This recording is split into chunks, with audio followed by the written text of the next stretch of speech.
I talk about the day I lost $60,000 because I didn't use multidimensional awareness. Many of us, including Ron and I, we have written an ebook. We have, gone through this and we've made it as value-driven and impactful as possible. But you've done something different.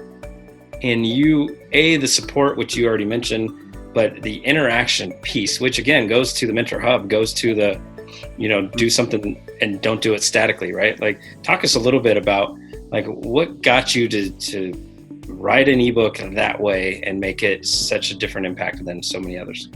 So that's an awesome question, and I love answering this question because this is my favorite part about entrepreneurship, and I am like obsessed with maybe not use the word obsessed. It is really hard for me to follow status quo, like in business. And what I mean by that, and I'm not saying there's necessarily something wrong with that, but when I'm like, I want to write an ebook, like I will beat myself up in my brain until I figure out the different way to write an ebook, right? Like, so, and I was like, I want to do an ebook, but I don't want to just do an ebook. Like, I want to do something different and make it fresh and unique. It's something that people never seen before. So I approach projects that way. And I look at it like, where can I be innovative here? And how can I make this a better, like starting with the experience too. It's like, what would be the experience that I think people would lean into a little bit more here when it comes to consuming this piece of content? And I don't know, it just kind of like hit me. I was like, why not? You know what it was? There was actually I saw on PowerPoints, because first I was going to do this in PowerPoint, where you can like embed videos and links in the PowerPoints. I'm like, why don't I build the ebook on PowerPoint and then I've got videos? That would be kind of cool. And then that just started snowballing the effect of like, wow, why don't we just make this interactive? Like, people can just bookmark this into their bookmarks. It's like one click. It's super simple.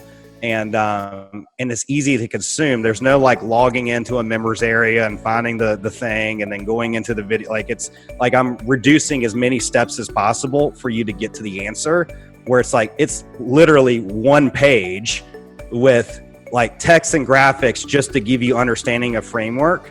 And then a video if you want to take the deep instructional dive, which is only going to be like 20 to 30 minutes long. And then why not add some links? Like, all right, what else do they need? Well, they need support. Cool. Here's a link. If you want to get support, we'll just tie it to my Facebook group. I'm going to ask you to join my Facebook group right up front. Like, to get the experience out of this, you need to be in my Facebook group. And then the last piece to this, to what I've created here, like, okay, well, what's the best way to reinforce information? It's through story, right? Stories really help people. It really helps people put things in perspective. So that's what I did with my email sequence. Is when you get the book, you'll get like the initial delivery, but for the next 4 days, each day I tell a story about that relates to the first vertebrae or whatever vertebrae you're on. So multidimensional awareness.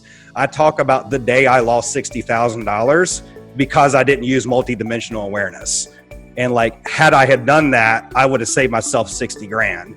And it's like, that's the subject line, the day I lost 60K.